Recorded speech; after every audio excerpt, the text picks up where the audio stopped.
صباح الخير. انا هقلد لكم بريكنج باد لو اتعمل بالمصري. بص. جيصه ولا جيصه، فين الكلاستر بس؟ استاذ وائل. ياو استاذ وائل. الله، لا جيصه بتاع جهان بس. هو والتر هيبقى وائل وجيسي هيبقى جيصه. جيصه بتاع جهان يا بس يا عم. ياو ياو.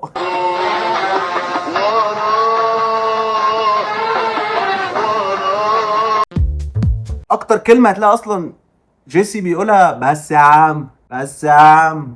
والتر يقول جيصه. الشانل دي هتبقى اشهر شانل في مصر والوطن العربي، وهتشوف والله هتبقى اقوى شانل واكبر شانل في اجمد واحد كده كده. باشا باشا، سجل يا زمن واشهد يا تاريخ ان ده تاسع فيديو لينا على اليوتيوب، وتاسع فيديو على اليوتيوب المصري، ده تاسع اقوى فيديو على اليوتيوب المصري. وبكده يا جماعه قدرنا نحقق وبكده يا جماعه ليه باجي دايما في الكلمه دي بعطل؟ ليه دايما باجي في الكلمه دي بتلخبط؟ وبكده يا جماعه نكون قدرنا نحقق المعادله الشبه مستحيله بل المستحيله، ان احنا نعمل اول 9 فيديوهات على اليوتيوب المصري. انتوا بتشهدوا ولاده اليوتيوب المصري، ولاده اعظم قناه على اليوتيوب المصري، اعظم برنامج على اليوتيوب المصري، برنامجكم الدارج المحبوب جدا جدا جدا. ولا جيصه. لما تلاقي البنت اللي انت عارفها من 3 اسابيع وعقبال الشهر يا عم جايه بتقول لك رفعت انا بردانه قوي، ما تديني الجاكيت الجلد الاسود الجرين ليزر اللي انت لابسه ده اتدفى بيه، ساعتها لون وشك يتغير وشعرك اللي انت منزله على عينك ده يبتدي يقف، وتقف في نص المكان وتزعلها وتقول لها هو انت اتعميتي ولا عامله دماغ؟ جرين ازاي؟ ما هو اسود اهو، وتاخد بعضك وتمشي وما تحاسبش. سيبها بقى تتدبس يا باشا، عشان انت متضايق بقى، انت متعصب، فانت حقك انك تمشي. ساعتها البنت هتجري وراك عشان تفهمك ان جرين ليزر ده مش نوع ليزر زي ما انت متخيل، وكلمه جرين مش اخضر يا رفعه. واكيد برضه هي مش عايز تتدبس في التشيك، يعني خليك شواف، هي فاكراك متضايق عشان كده، بس هي ما تعرفش انك متضايق عشان هي قالت لك هات الجاكيت يا رفعت بدل ما تقول لك هات الجاكيت يا توني مونتانا. ومن هنا جه موضوع حلقتنا النهارده، واكيد مش هنتكلم عن الجواكت الجلد دي، هنعمل عليها حلقه تانية. انا عملت عليها حلقه على التطبيق عملت عليها حلقه على التطبيق الموف اور البنفسجي تطبيق على الانس، بس هعمل عليها فيديو على اليوتيوب تاني.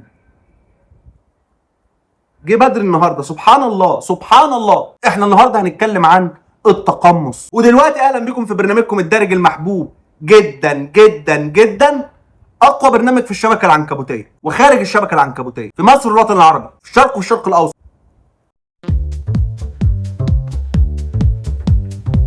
مين فينا ما تقمصش شخصيه؟ يعني من فيلم، من مسلسل، او حتى الواحد قاعد على الكنبه مسمي نفسه سلحدار باشا.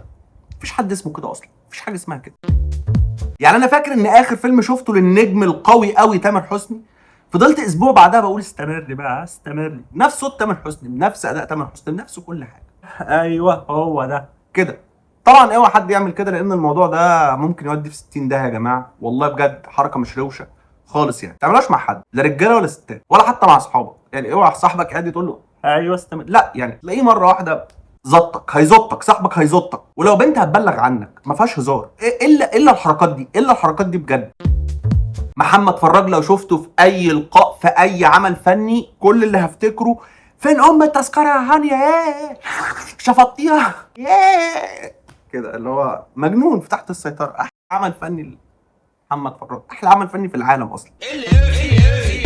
يعني انا دايما بعد ما اخلص فيلم جاد فازر هتلاقيني قاعد كده ولابس ببيونه برضو سودا كده وماسك قطه وعمال بملس عليها، واسال اي حد من اخواتي او من صحابي اقول له spend time with your family. لازم افضل اعمل كده على الاقل اسبوع، لازم افضل انا ببقى عايش جاد فازر، انا ببقى جاد فازر، انا بسلف الناس واخد منهم بالفايس.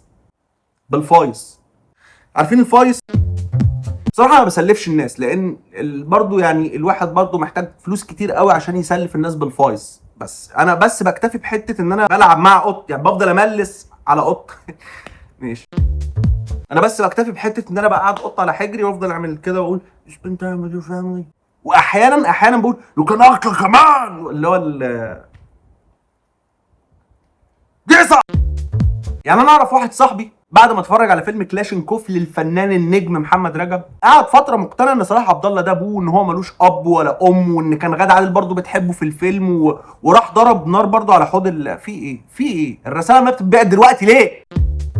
وراح برضه ضرب نار على الحوض بتاع السمك، وصلاح عبد الله قال له طاهر ابو زقه او طاهر ابو لا، طاهر ابو دقه لا ما يتقالوش لا، مش فاكر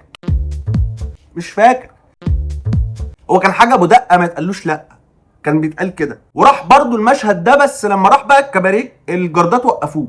مش عايز اقول لك بقى الجردات عملوا معاه ايه. بص قالوا له الدخول كابلز ممنوع، انت جاي لوحدك هتضرب نار مش مشكله، بس اهم حاجه تدخل كابلز، حتى لو تخش كسر ام المكان كابلز. هما كده الكباريهات ليها يا جماعه، النايت كلوبس الحياه الليليه ليها نظام معين لا يمكن خرقه.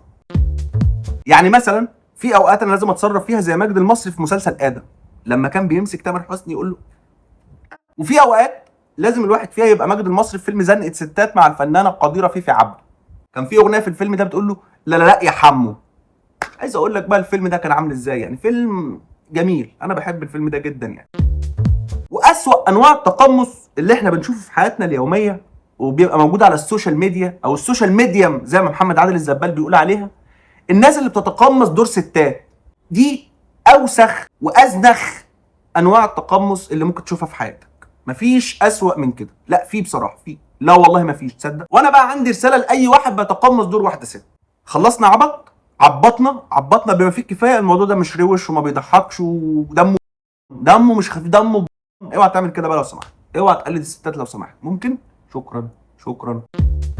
وبعدين التقمص ما بيكونش على قد عمل فني انت شفته فانت معجب بالشخصيه دي، او على قد فيديو انت شفته لواحد اسمه سلحدار باشا فانت عايز تبقى سلحدار باشا. لا، التقمص بنشوفه في حياتنا اليوميه. يعني انت عمرك ما شفت مثلا طالب في المدرجات قام وقف مره واحده وقال لازم هنا يعني، وعمل كده زي الفنان الزعيم عادل امام؟ حول ولا قوه الا بالله. رخم ودمك تقيل قوي، انا قلت تقيل قوي. انا ليه كده؟ دمك تقيل يا رخم يا غتت يا غلس. انا فاميلي فريندلي مش هقول اكتر من كده. يعني وانت رايح تقضي اي مصلحه حكوميه انت لازم تتقمص دور واحد سايق في البيت، سايق في الثلاجه، الا من رحم ربي، لان في موظفين محترمين يا جماعه. وموظف الحكومه لازم يتقمص دور واحد عنده بله مغولي، شخص منغولي لا يستطيع القراءه ولا الكتابه ولا التفكير، وبتقمص برضو دور طفل متطلب نيدي. المصطلحات عايزه مني ايه، وانا عايز من المصطلحات ايه، وانا عايز منكم ايه، وانتوا عايزين مني ايه. ثقافه. من اجمل وامتع انواع التقمص بقى انك تشوف الراجل في بدايه العلاقه. الراجل في بدايه العلاقه بيبقى متقمص كده دور بياخد من كل بستان زهره. اتيتيود الفنان وائل الكفوري، لبناني تقريبا. خفة دم الفنان محمد نجم اللي هو بيقول شاف ايه يلا ده. شقاوة وحركة وحلاوة عمر كمال اللي بيقول عمر كمال انت يا اسكوتة انت قرموطة انت ده محمد عمر كمال. وهو كل اللي هو عايزه ان هو يسمعك، هو مرايتك، هو عايزك تفضفضي وتقولي له كل حاجة كده. شقتي هناك اهي. احنا هنزيد. عارفين انت حنين ليه؟ في اسباب فسيولوجيه مخليك كده، انك حنين قوي كده. يا راجل قلد لك والتر وايت لو كان مصري، قلد لك والتر وايت جيصه. وفي بقى بنات بتتقمص الكياته، بس دول طبعا نسبه لا تذكر، لان الستات ما بيكذبوش ما بيغلطوش. الستات يعني ما بيغلطوش. تتقمص دور الكيوت الهبله اللي مش عارفه اي حاجه خالص. تقمص دور الكيوت اللي مش عارف حاجه خالص. وبعدين النوع ده اللي هو بيتقمص الكياته بيبقوا فاكرين ان هم لما يعملوا كده هيبقوا مثلا حاجه كده كيوت. ما يعرفوش ان هم بيتحولوا الى الفنانه حنان ترك في مسلسل ساره لما كانت مع الفنان احمد رزق، لما كان تقريبا طالب منها حاجه او حاجه معرفش بصراحه، وهي قالت له ايه ده محروس انت؟ ده ما كانتش حنان ترك، دي كانت نبيله عبيد. نبيله عبيد في الفيلم لما كانت مجنونه مع سعيد صالح ووائل نور. ما تعرفوش طبعا انتوا الحاجات دي، ما جيل بايظ. قال له انت بتوريني ايه كده؟ عايزني امسك ايه كده؟ تقول لها امسكي السيجاره دي، تقول له دي سيجاره ما اعرفش بتشرب ازاي كده يعني. تعرفيش السجاير ايه ده؟ هو ايه ده؟ هو بني سيجار كوبي. اه ما حطش ميك اب. خفي بقى كاتا لو خفي بقى كاتا لو سمحتي، عشان الموضوع دمه تقيل. وخلي بالك الناس بتبقى فاهمه وعارفه وهرشه وقاريه وكل الكلام ده، كل الكلام اللي في القاموس بتبقى يعني. فلو سمحت بقى كفايه، لو سمحت بقى كفايه، لان الموضوع زاد عن حد والموضوع بيبقى دمه تقيل. انت عارفه كل حاجه وفاهمه كل حاجه، ويمكن فاهمه كل حاجه اكتر من الشاب اللي بيحاول يشربك سجاير او سيجار كوبي. اللي عايزين نقوله مش مهم انت متقمص شخصيه ولا لا، المهم ان الشخصيه اللي انت تتقمصها دي مش شخصيه عصام السقا في مسلسل جعفر العمدة، او عصام السقا في مسلسل ايش ايش، او عصام السقا عموما. اوعى تتقمص شخصيه عصام السقا ده، لانه وحش تمثيل. ولو تقمصت الشخصيه بتاعته ممكن تلبسك ما تطلعش منك، لان الراجل ده يا جماعه عارف بيعمل ايه كويس قوي قوي قوي. هو عارف هو بيعمل ايه. مش لازم تبقى توني مونتانا او مش لازم تبقى توني مونتانا او مايكل كورليوني او حتى توني سوبرانوس. ليه بقى؟ لان الشخصيات دي مش حقيقيه. الشخصيات دي مش حقيقيه. تخيل ان الشخصيات دي مش موجوده. الشخصيه الحقيقيه اللي موجوده هي شخصيه والتر وايت، وائل الابيض. يصح. وبكده انا خلصت الفيديو، بس ما خلصتش كلام. والفيديو ده يا ابني، والفيديو ده قوي قوي قوي قوي قوي قوي قوي قوي. خلصت. الفيديو ده جامد، الفيديو ده عبقري، الفيديو ده عظيم. خلي بالك فيديو جديد، فيديو جديد. احنا برضو ما بنهزرش، خلي بالك احنا برضو لما جينا ما بنهزرش. يا سطا